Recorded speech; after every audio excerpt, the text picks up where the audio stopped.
So welcome everyone to this panel on a private sector-led COVID-19 response. COVID-19 has been one of the most defining incidents of our era. And one of the things that it has resulted in is a lot of partnership between the public sector and the private sector, a lot of innovation by companies as they face existential risks to their operations, and many businesses are having to reinvent themselves.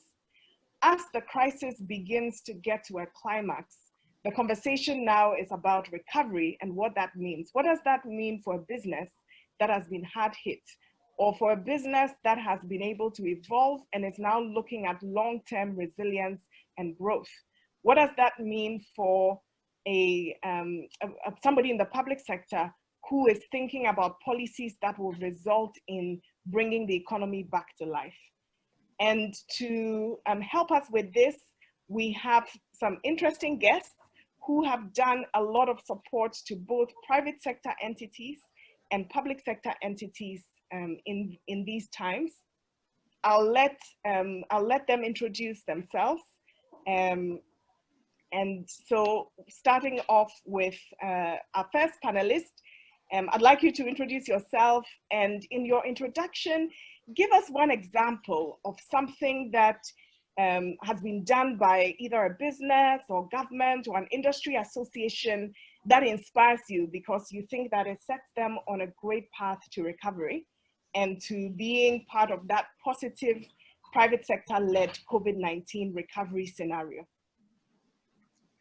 Thank you very much, Alma. My name is Adam Seshi. I'm a Ghanaian and a junior partner with McKinsey based in Accra. I do most of my work with financial institutions and a number of topics, and also work a lot in public sector with public finance and economic development. I focus most of my work in financial institutions actually on the payment space, and also just helping financial institutions think about business models for retail, both in consumer and for small and medium scale enterprises. I think the thing that excites me the most, or the greatest example that I see, and perhaps I am biased because I love payments, is all the innovation that we are seeing in the electronic payments and e-commerce sector. And I particularly love it because it has both a human angle to it and a shrewd commercial angle to it, right? I say human because in some ways you've seen that fees have been completely eliminated or drastically reduced, especially for small businesses. And some processes have been dramatically simplified. It's much easier now to get yourself into the payments, to a payments platform or e-commerce platform than it was pre-COVID, right? I think what this has done is it's made it really easy for a lot of small businesses to get onto e-commerce and to get onto payments. If you look at what Paystack is doing in Nigeria, or if you look at what DPO and MasterCard have done in Kenya in helping small businesses create their own online storefront, these are all very great examples of a complicated process that's been made very easy for small businesses. Now, what this means is that these guys are building a large group of new customers, right? And while this may not produce immediate commercial opportunities, what that means is that coming out of COVID, they are now on a very different accelerated growth trajectory because you've suddenly essentially doubled your customer base in a matter of 3 to 4 months, right? So that's really what excites me. I also think we should give some credit to public sector along the same dimensions. Even if it hasn't been as equally successful as the private sector, right? I think a great example is Ghana's own universal QR code, right? And the waiver of fees on these types of transactions, etc. So generally, there's been a lot of progress in that payments and e-commerce space as a result of COVID that I am excited about. Thank you, Adam, for sharing that. It's good to have these examples that inspire us. But I'd like us to break it down and make it really practical for a business. Say you are in the hospitality industry that's been really hard hit by this crisis, and simply setting up an online front may not bring back the kind of revenue that they've lost. So if there's a business that wants to not just build resilience, but seize opportunities getting to the end of this year and entering 2021, what should they be doing? What should they be doing immediately? What should they be doing over the next 18 months to make sure that they thrive, they grow, and they're able to recover? Yeah, I think this is a fantastic question, not an easy one to answer, but again, there are some things we've seen here, right? Or things we've said over and over again, but now there are examples of people that are actually taking the lead and doing it. Particularly this old line around, reinvent, adapt your business model, or be creative, right? Take advantage of opportunities. What does that really mean? I'll take an example. I'll take two examples, right? One is in the space of tourism, which has been really hard hit. I was really excited to see on TV the other day about how a team of tour guides in South Africa have actually virtualized the entire tourist experience with some cameras on the back of a Jeep, driving through the same places that the tourists would have driven through. And essentially, having the tourists live participate in it with some of the stuff that makes the experience as close as possible to being on the game track, right? Now, that's not the same thing as being on a game track, and probably doesn't have the same level of patronage as being on a game track, but clearly they're doing something and they're making some revenue with the customers that signed up to that, right? Another great example of adaptation, right, of adapting your business model is the bike hailing space in Nigeria, right? Now, you have businesses like GoCada that I'm sure most of you have heard about. There's also like MaxNG, it's like Allride. Even before COVID, these guys were already hit by a regulation that essentially pushed this business to the fringes of Lagos, where it's not really the place you want to do that business, and you really designed this business for the heart of Lagos, right? So these guys were already adjusting to that regulatory hit, and then came COVID, which actually then collapsed demand, right? So at first you had like a regulatory hurdle to deal with, but demand was still there even though you couldn't service it. But what COVID actually did was just to destroy demand, right? So what did these guys do? Different reactions. You saw Max.ng and GoCada realizing that, wait a minute, while consumer demand has collapsed, all this demand that has moved to online and e-commerce means that a lot of businesses now need delivery services that need the same bikes. So what are we going to do? We're just going to put boxes behind all these bikes and go into B2B and shift away from bike hailing to delivery services, right? So that's what GoCada and MaxNG did, for instance. On the other hand, you see Allride completely retreat from the business. But in that retreat, there's actually something to learn, right, about how to take advantage of growth or find growth opportunities and build resilience. What Allride did was to retreat to what you will call the area of strength.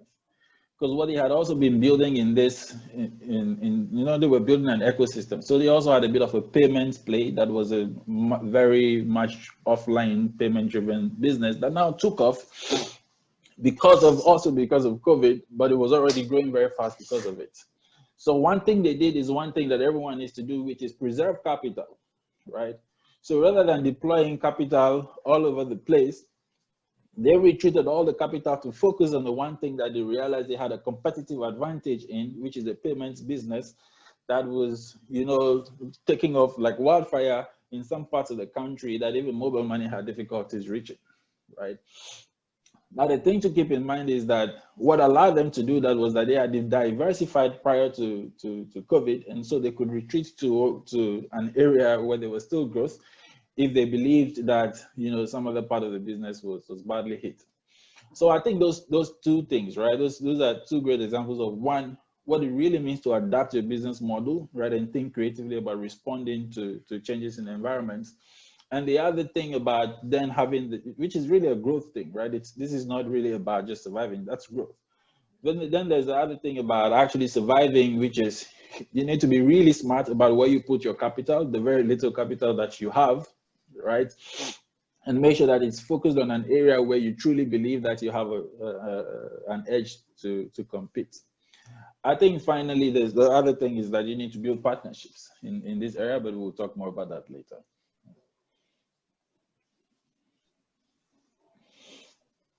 Great. Thank you, Edem, for that. I think that's really clear.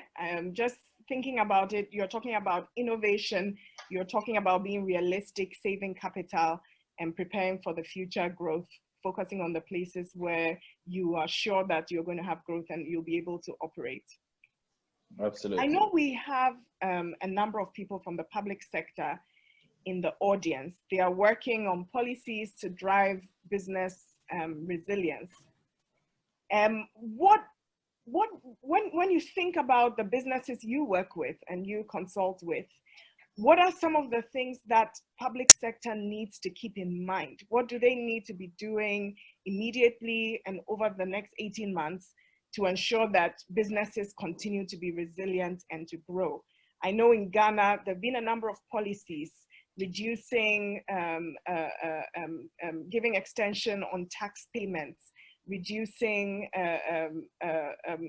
the rates, the interest rates, and a few other policies that were meant to cushion businesses and give them a little breathing space to be able to withstand the lockdown period and then relaunch themselves.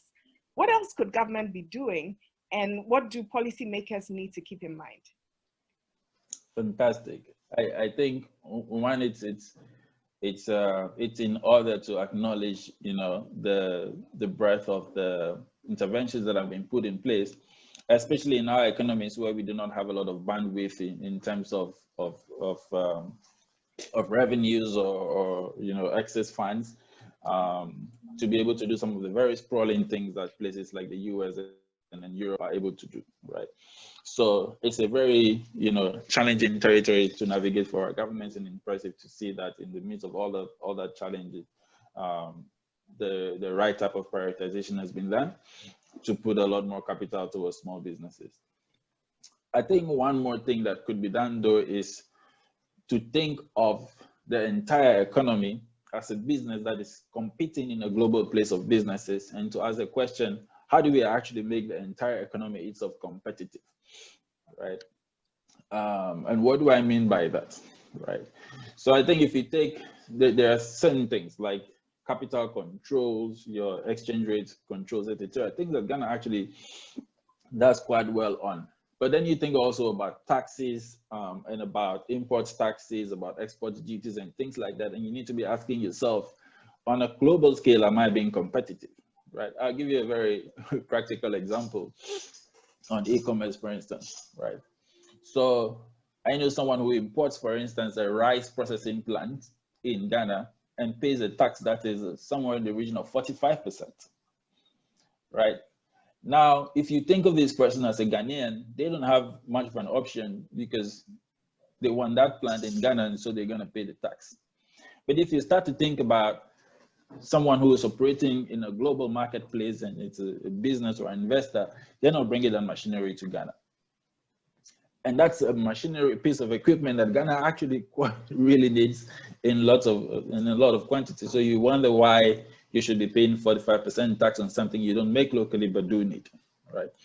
Another example, for instance, is also just what we need to do to strengthen some very specific components of the things that make businesses successful, like the supply chains, the infrastructure that delivers the supply chains, and why you can't go around the entire country and build an entire new network of roads. It's critical to identify what areas that infrastructure is particularly critical to, right? I'll give you an example. If I need to buy something from Amazon, for instance, I now route it to Nigeria and then I bring it to Ghana because I ordered books to be delivered to Accra last year and they haven't arrived, right? On the flip side, I know a friend who ordered a dress and then had to pay a duty of about 50%. And while everyone else was telling her that actually that tax is illegal, the process of getting to pay the right tax, which should be zero because it was a personal good, was so long that it was more convenient to pay the tax, right? Now, that's not a great thing if you start to say that just between Ghana and Nigeria alone, Nigeria is more competitive than Ghana for businesses that are selling on Amazon, for instance. That's not a great thing, right? So I think beyond being able to support local businesses to build internal resilience for the internal economy, etc., you need to think about the economy itself as a business that's competing for scarce capital in a global marketplace. What are you doing to position that business to have an edge? Thank you for sharing that, Edem. You talked about what businesses could do. You've talked about what governments could do, remain competitive, don't have nuisance taxes, etc. One of the things we've seen in this pandemic is a lot of partnership between the private sector and the public sector in areas like in Ghana, for example, private sector, public sector came together to build hospitals.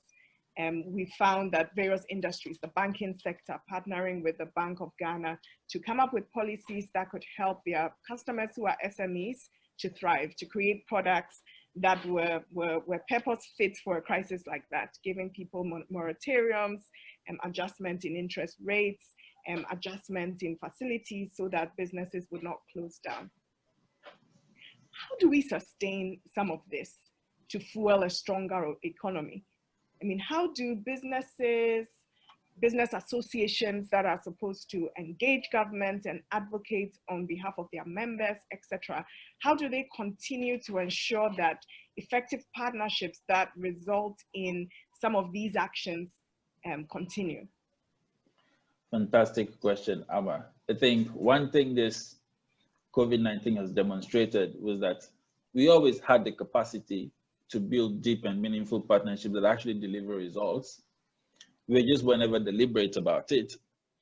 But COVID forced us to react to a certain circumstance. Now the question is, how do we move from this reaction to be a bit more deliberate about the things that the public sector and the private sector could actually do together on an ongoing basis, right? I think I'd like to throw the challenge back to private sector. And again, this is probably a bias of mine. I just do believe that the interests of business are much more stable and predictable than those of government. So it would make a lot more sense for business to have a clear agenda that they push consistently, regardless of what the structure or nature or character or priorities of government are, to make sure that those things are happening, right? Which means that it's up to businesses and business associations to be very clear, what do we want from government, right? And to go and push that. The question I always ask business is, are you clear what you need from government? Do you have a list of 2-3 demands, or do you have your own manifesto of 150 pages that if I finish reading, I won't be clear exactly what you need from government? Like, do you actually have a clear agenda of what you want from government, and what are those 2 or 3 things? Number 2, how are you organizing yourself as a constituency to go and push for those things to be done? Because a lot of these organizations will meet and talk about the dues, the funeral of the member who died, etc. But it's important to have not just a clear agenda of what you want, but a clear strategy for how you're going to engage government, what part of government we're going to go and engage, because like I always say, there's no one whose name is government, right? So once you figured out what it is that you want from government, how do you engage? Who are you engaging? What's the body? What's the institution that you're engaging? And how are you going to actually then go ahead and engage them? In other parts of the world, the US, UK, etc., they call this lobbying. And it's a key and core activity of business associations. And you should literally think of yourself as a constituency that needs to be appealed to be moved, and who moves in a direction, or that can only be moved in a direction that works for your interests. So I think for me, that's a key thing for businesses and associations, to be very clear what they want and have a clear strategy for who to engage, who specifically to engage, to have those policies, those interventions come to pass. What it also means is that businesses need to be able to organize themselves into these constituencies that are large enough that you cannot ignore them, right? that are large enough that they can actually make demands that force those who are in charge of policy to listen. You know, I always say students don't pay taxes, don't contribute money to any political party, but the political parties are always there trying to win students because they're a clear, delineable constituency and they are large, right? That's the key thing, is for businesses to be able to congregate themselves into constituencies that are large enough that they force you to listen, and for those large enough groups to have a clear agenda what they want for government and to push those things consistently from year to year, regardless of what government looks like. Thank you for sharing that perspective, Adam. As someone who leads a business association, a lot of that hits home. We've done quite a bit of advocacy, we have a plan, but I think there's a lot more that we could do in making sure that we're more focused and that we're able to deliver clear actions that can help the businesses that we support. In my case, they are social enterprises. And so these are businesses, but they also deliver a good or a service that has social or environmental impact. One of the things that businesses, even government, is grappling with is how to finance this recovery. You can reserve cash if you have some by closing down business. You can innovate and get into a new line of business or an adjacent business that can fuel your growth. But whatever it is you do, you still have to finance it. Mm-hmm. What innovations are you seeing that could inspire any of the businesses in the room to explore all the financing options that are available to them? And are there any new innovations, or even with the traditional financing categories or products that are on the market, how does a person position themselves to make sure that they can finance this recovery? Fantastic question, Amma. And it's very much linked to the partnership question. And I think one thing to make clear is I'm trying to focus on what I believe is like top of the list, right? Versus being comprehensive, because what are all the things you could do, and then focus on what are the most important things you could do. Now, this issue of finance, it's not really about innovation because it's a problem that is older than COVID, right? It's about being deliberate and doing the things that we always knew needed to be done. Now, in finance, one thing is clear: bigger is better. What does that mean? Guinness, let's say Guinness will be able to access much more funding at a lower cost than Casa Preco. And Casa Preco will be able to access much more funding at a lower cost than Kpo Keke. Why? Size. Now, when you're a small business, how do you mimic the advantages of size? You need to band together and start to behave like a big business than insisting on remaining a small business with the risk profile and then trying to access low cost funding with nothing really having changed about your structure. Because what it means is that you actually do not understand the way the supply of the commodity called finance that you're looking for works. It's not about your specific dislike for your business. It's just, I'm sure Casa Preco also wishes that it could be able to raise Eurobonds at 2-3% or some of these ridiculous rates that the likes of Guinness are able to attract, but that's not what it is. Nor can you, if you're the manufacturer of Kpo Keke or distilling 2 or 3 bottles of palm wine in a village, should you expect to be able to attract funding at the rates of Casa Preco. Now, this is also not rocket science. This idea of small businesses banding together, it works like magic in Kenya. If you think about KTDA, the Kenya Tea Development Authority, and contrast that with, say, Cocoa Board, for instance. The Kenya Tea Development Authority is actually a privately owned thing that is owned by 600,000 tea farmers, small farmers. Now, they've been able to aggregate themselves into this thing that is so large that no one thinks of it as 600,000 farmers. It's so big that it actually has its own insurance subsidiary that tailors insurance products that are specific to the needs of tea farmers. It's big enough that they have the capability to develop new export markets and opportunities, and as an institution to learn the advances in tea growing technology, etc., that are required, and pass that down to the 600,000 farmers who do not have the capability on their individual selves to go and become experts in all the technologies of tea farmers, and sends the extension officers, etc. This is not organized by the government. This is the farmers getting together and creating an association that is large enough that it starts to behave like a small business. Now, when I drive down the Accra Flower Road and I see all these farmers with their watermelons and tomatoes parked by the roadside, I just wonder, are they waiting for government to come and constitute them? Are they waiting for a bank to come and finance this watermelon by the roadside?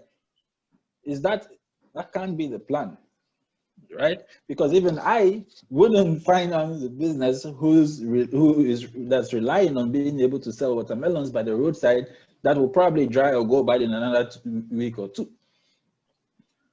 right? So this thing about banding together, forming new partnerships that are based within the value chain, private sector, constituting yourself into a body or a constituency that is large enough that whether you're talking about finance or policy direction, you're large enough to push it, right? I think the other one is for every small business to invest in educating yourselves about the opportunities that are actually out there, right? I was in another webinar the other day that was organized by the African Union that is launching an Africa-wide academy, different topic, let me not go into it. But on that webinar, there was about 400, this is in Ghana, by the way, there's about 400 small businesses. There was some gentlemen from the Central Bank, the lady who runs the National Board for Small Scale Industries, there were people from Fidelity Bank, Echo Bank, etc. And they were talking about all the opportunities that are available to small businesses. Now, it was great and refreshing to see some businesses, posting on the webinar in the chats about all the finance opportunities that they got, the COVID intervention fund from government, and how those have been very helpful to them. But there was also a large number of businesses that were now asking, how do I apply? Right? So if you're one of those businesses, this isn't really about rocket science or how do you innovate. It's about just go and get yourself educated about the opportunities that are out there. There's all sorts of funds and NGOs that are looking for small businesses that are doing something meaningful, women entrepreneurs, youth entrepreneurs, etc. There's MasterCard Foundation looking for all sorts of things to finance. Just get yourself educated on what these opportunities are and go and take advantage of them, right? And then finally, I'd say also take advantage of some of these modern trends and the product offerings that are coming with them that are a little different from go and fill a form in a bank where they'll ask you for collateral information you do not have. And some of these are like the e-commerce and not traditional opportunities. On that same webinar, I had Fidelity Bank and EcoBank talk about these merchant credits that are available to traders and sellers who take payment either through some POS or some electronic channel, and that your transaction history automatically qualifies you to a certain quantum of funding that has nothing to do with collaterals and all these traditional forms of financing, right? And that's immediately available. And this is probably the most demanded type of financing that traders are looking for, which is inventory financing. And here is an opportunity for you to access it, but you're probably sitting in front of your stall in Makola and selling 100% of your produce in cash and asking to be financed. And then when they ask you to fill the forms, etc., you don't like it, but you haven't taken any step to help yourself, right? So I think for me, those are the three things. One is band together. Small businesses need to band together and mimic larger enterprises because then you're able to access cheaper financing and all that stuff, but you can also lobby and you can also help yourselves. 2 is educate yourself about the opportunities, and 3, have a sense for where modern financing is going and plug into it. Thank you, Adam, for that synthesis. We're running out of time, so I have a closing question for you. And this one is more forward-looking. I want you to play soothsayer or prophet. Look into the future and imagine the best possible scenario. A world where we've recovered from COVID-19 and businesses are growing. And tell us, in that best case scenario, prediction for strong recovery, what opportunities do you see in this world? What do you see in this world, especially for businesses, but you can also throw in something for the public sector or academia or any other group, and give us your prediction of that positive post-COVID-19 recovery scenario. I'm not much of a prophet, but again, I'll go with my biases. I'll go with my biases. I think post-COVID, we've made a lot of investment in some infrastructure. Mobile money has taken off very well. It's now one of the most widely used forms of payment in Ghana. We have some good internet infrastructure. We have some public investments in things like the national ID, the universal QR codes, public procurement short codes, and all of these things. I think post-COVID, I would like to see all of these things come together and integrate into a really rich ecosystem and mature, so that Ghana will sort of be the Estonia of Africa, where things like, if I take my national ID, for instance, all the use cases are fully explored, right? So for instance, I shouldn't be going to get another voter ID card in 2020 and queuing in COVID for a voter ID card when I have a national ID that has a chip and apparently is able to deploy 18 use cases. Why isn't one of those a voter's ID card, and what are we waiting for to actualize that? Right? I think number two is, I would love to also then see in this ecosystem, our businesses get a lot more bolder and more creative and take advantage of these opportunities, right? One thing I always say is, every year, the government buys a huge amount of cocoa from a whole bunch of farmers. The payment mechanism has remained the same. This cash delivered through these buying companies.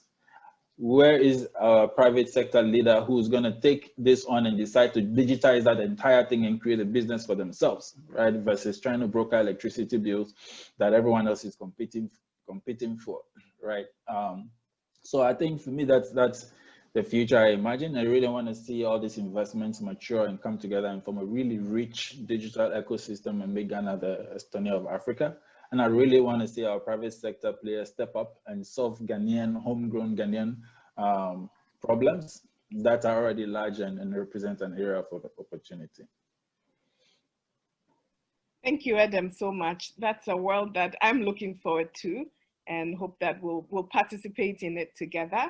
And that brings us to the end of this part of the conversation. We're going to open it up and take some questions for those of you who are on the line. Thank you very much, Amma.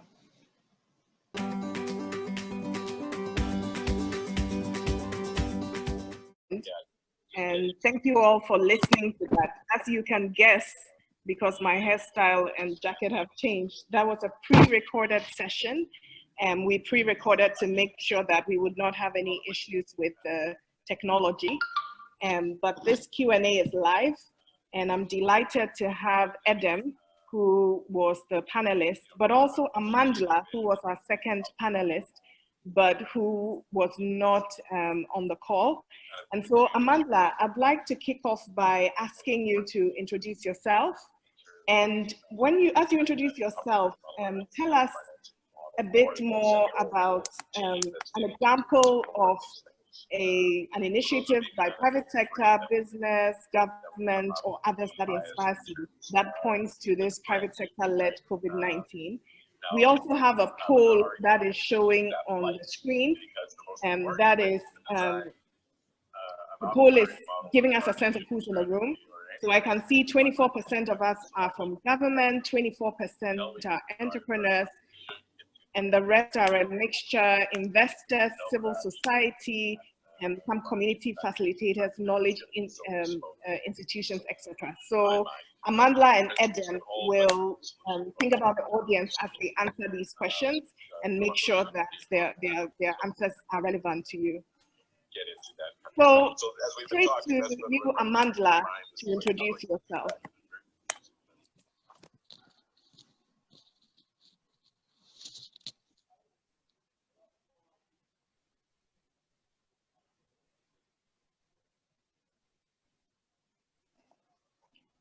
Amandla, I can see your profile, but we can't hear you.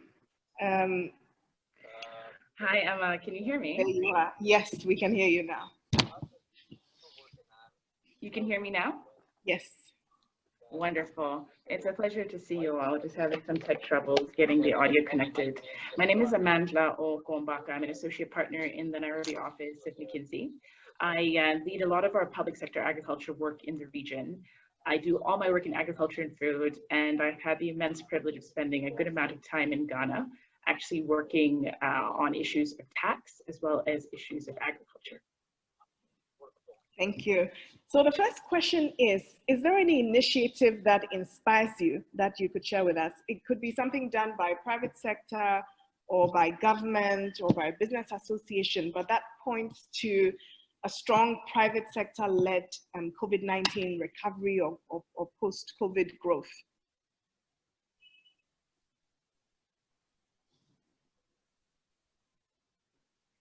Amanda, we lost you again. The voice somehow is. We probably have a. Go back. Perfect. Now something happens every time I mute, so you don't get my background noise. So I'm biased. I will bring an example from East Africa in the spirit of learning and providing some additional examples to what my colleague Eden had shared in his video. I was recently part of the Ministry of Agriculture Food Security War Room in Kenya. And the objective actually during the COVID period was first and foremost actually to prevent any food crisis due to the result of shortage of food, people having not as much income because of not being employed, but other issues because particularly in the agriculture sector, COVID did slow down growth, but we had a lot of headwinds actually in the agricultural sector before COVID. So we were fighting things like locusts in this part of the world. What I found particularly inspiring about that setup of the Food Security War Room is how many other stakeholders came to the table to provide data for action. So there were over 60 stakeholders in the private sector and development partners that the Ministry of Agriculture brought together to answer questions from as basic as there's a truck stuck at this border and cannot get through despite having an essential pass. Who in this room is closest to the truck? It turns out it's a private sector player. That's a food retailer that has an outpost there, so they can actually go and figure out what truck is stuck where, right? Or things like prices. We're getting conflicting information on the price of maize meal in any given point in time. Who from the private sector, public sector is closest to the ground and the data to provide that? And I found that really, really inspiring because we struggle with data in agriculture in general. Particularly during times of emergency, you need to know where things are in order to make decisions. So people coming together, people saying, look, yes, there are questions of intellectual property and data sharing, we understand that, but we need to avoid a food crisis. So let me share my data with you so we can all find a way forward. I found that particularly inspiring, and I hope that that sort of bringing together data from various stakeholders will be something that will help us get out of the crisis and find ways to be more data-driven in our decision-making going forward. Thank you for sharing that, Amandla, and it connects with Adam's point about us collaborating, coming together to form bigger entities, about coming together to share information so that we can have responses that are more effective. My last question to you before we go to the Q&A, we have a few questions that have come through by email and a few in the chat. But my last question to you is, when you look into the future and you look at, I'll ask you to play prophet also, and you think about what a strong private sector-led COVID-19 growth scenario looks like in Africa, what are some of the things you see? What opportunities do you see that businesses in the room, government officials could begin to prepare to make sure that future dream actually becomes a reality? Yeah, so my pastor would tell you I have no prophesying powers. So let me try and share from a recent report we did. I'll put the link in the chat window. What are some of the trends that we think are going to reimagine and reshape our economies going forward? As I mentioned before COVID, there were a lot of issues we were dealing with as a continent and businesses. So let me try and get a bit specific onto what these three ideas would be. If I was a big business or an investor, which I'm not, I would look towards the competitiveness of our sectors. We're going to see, and have already started to see, a lot of consolidation. When I think about things like the airline industry, right? If you draw an axis here, if you think about the state of disruption of COVID on the y-axis, so airlines completely shut down versus agriculture, essential services had to keep going. And then on the x-axis, just think about the type of disruption that happened to the business. So are people having to change their products? Are they having to change their pricing model, right? We're going to see a lot of consolidation. And the risk appetite for global players to invest in Africa is actually lower now than we've seen it in the past 4 or 5 years.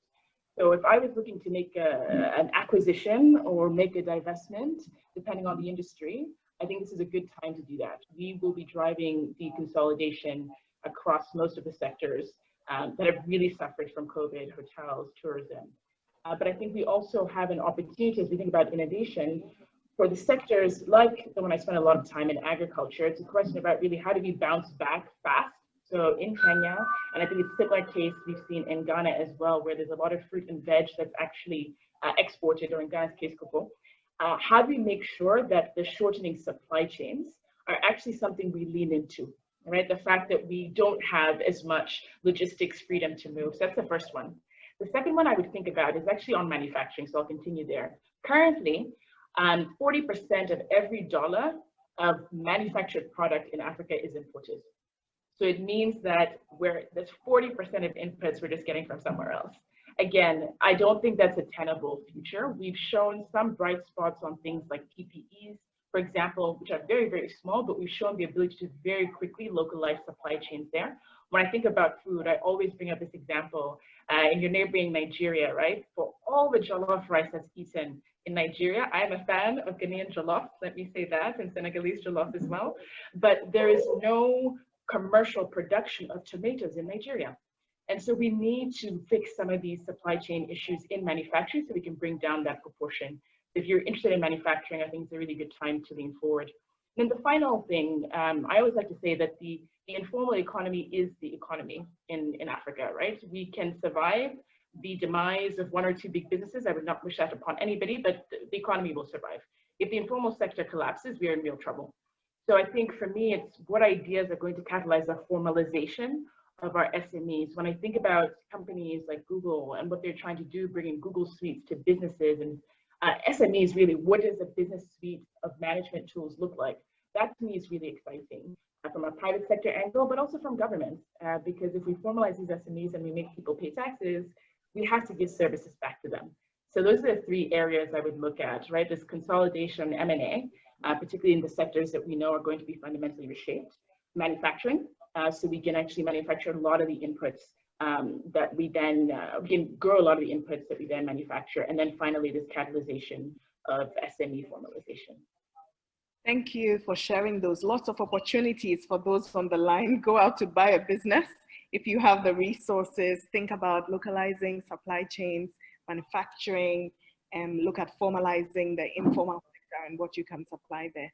We're going to jump into the Q&A, and we have a number of questions. The first one I'm going to ask to Edem. The question is, in order for effective partnerships between government and the private sector to build back better, how should the private sector position themselves to attract effective collaboration that leads to recovery? You touched on this in your submission. You talked about having a clear focus of a few things that are consistent so that private sector associations can push government. And you talked about coming together. But is there anything else in hindsight that you would add around how government and private sector can partner effectively? Maybe this time thinking from the side of government, and since we have 25% of our audience from government.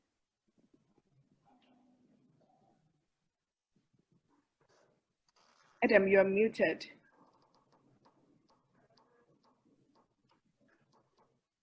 I think he's having the same problem I had. Okay. There we go. Thank you. This thing is very high tech. It doesn't allow you to unmute yourself. So my very analog computer was struggling. So Amma, honestly, I don't want to dilute the message, right? I think the only thing I would add is I was in a session the other time where someone I respect very much, Ngozi Okonji, well, I hope I haven't butchered the name, was speaking, right? And I think she summarized what I was trying to say in a sentence that I would just quote, right? She said, the more you can aggregate your voice, right? And she was speaking to, she was asked a question about government, what government can do, etc. And she completely backed away from that and said, spoke to businesses and said, the more you can aggregate your voice, the more you reduce the risk of becoming a single enemy of government.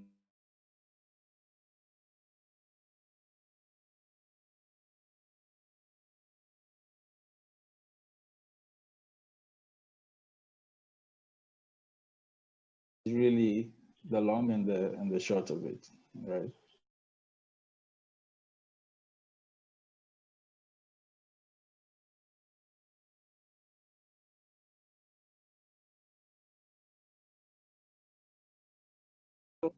And Adam talked about making the economy as a whole attractive, not just for local businesses, but for all businesses, so that it's a resilient economy.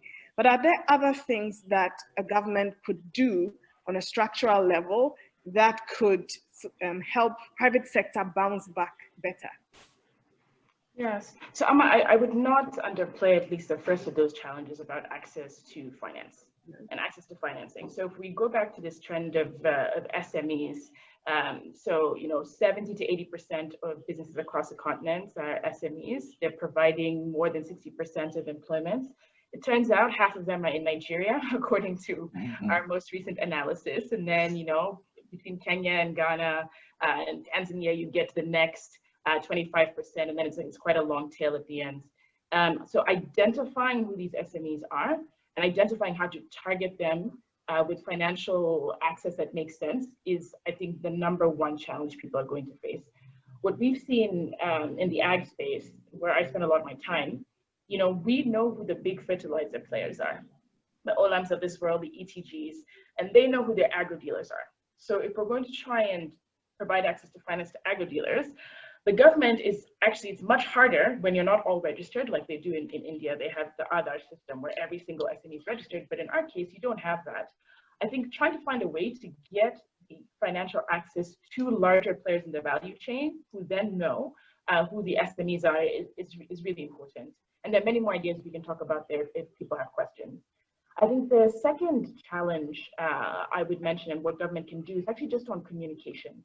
We have become so accustomed to a high level of data-driven communication from our leaders through this crisis.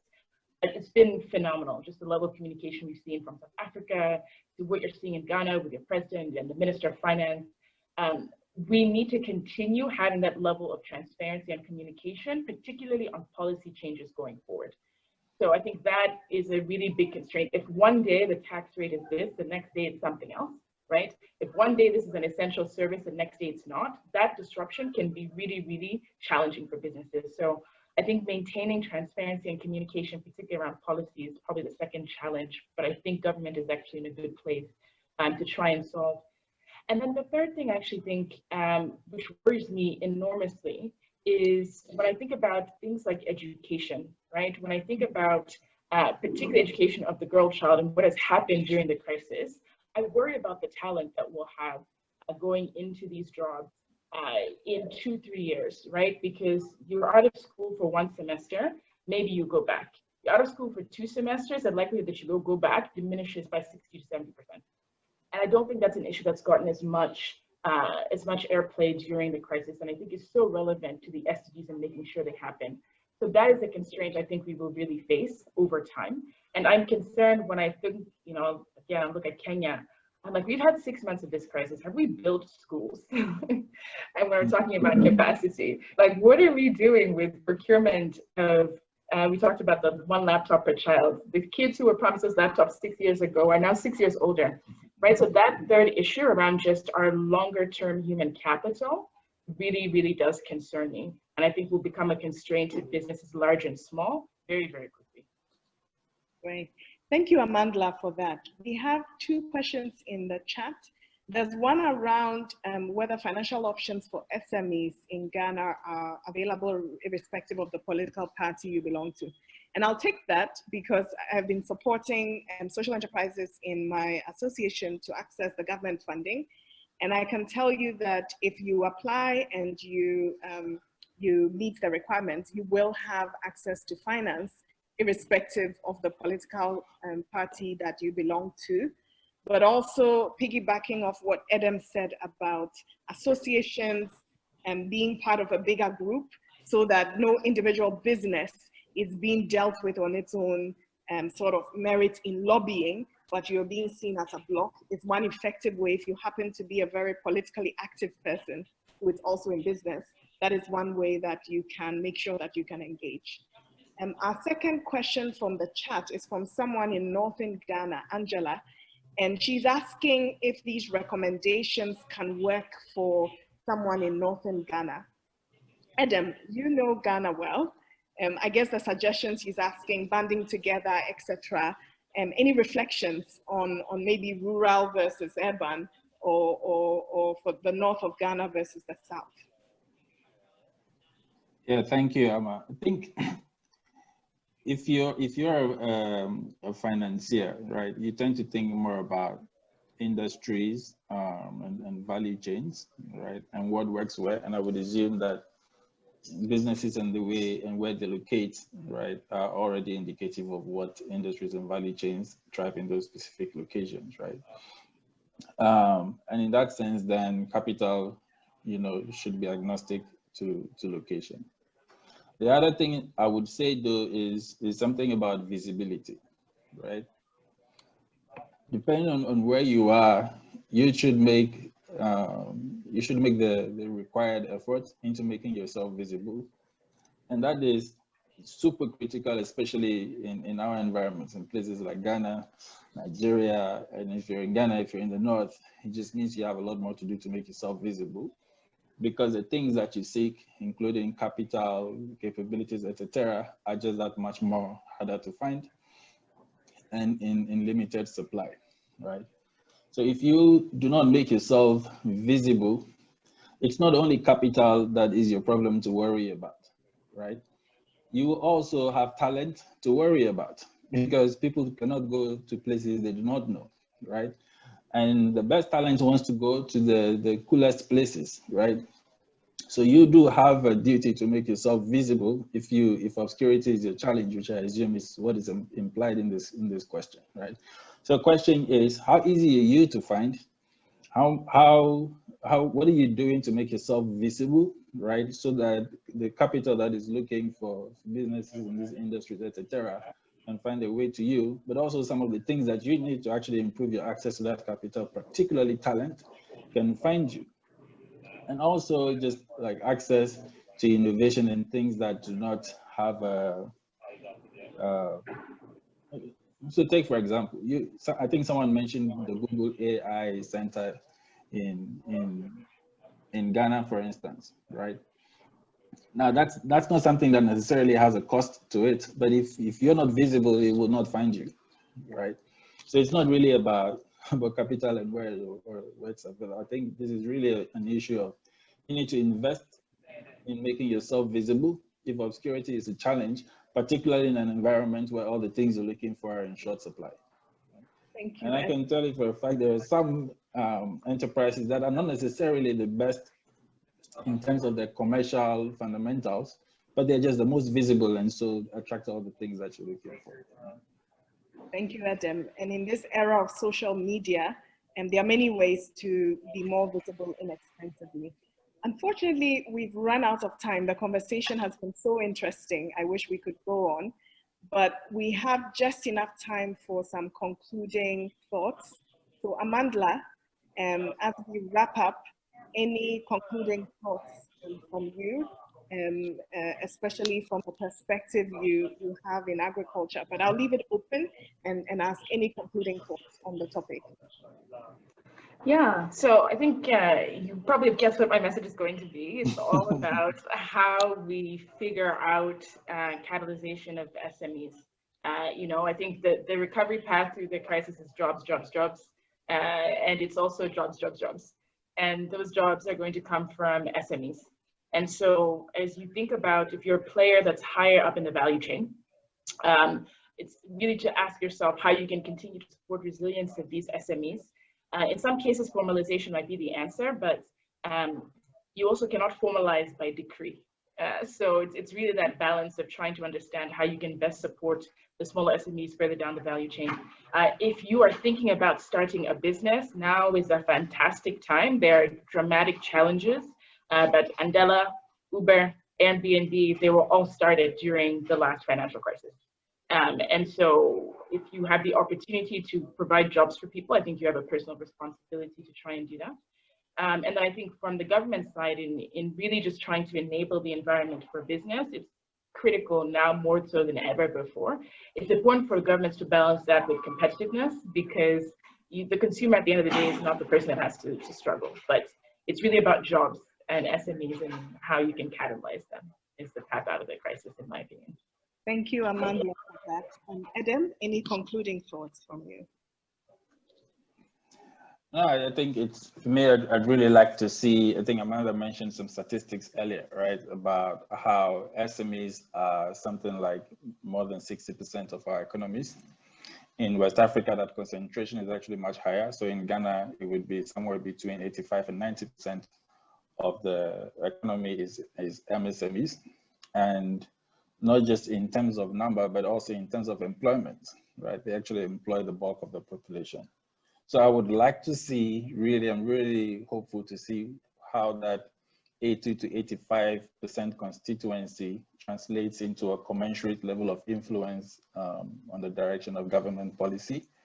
Because it looks like right now that 80 to 85% has like 1% influence, whereas the 10 to 15% has 90% of the influence. So I would like to see that turnaround. Thank you, Adam and Amanda. This has been really interesting. I hope you enjoyed it, audience, and you got some ideas, inspiration. And we look forward to that post-COVID world, and have a lovely, lovely afternoon. The next session will begin at the hour, so you can stay on. Over to you, Jerry.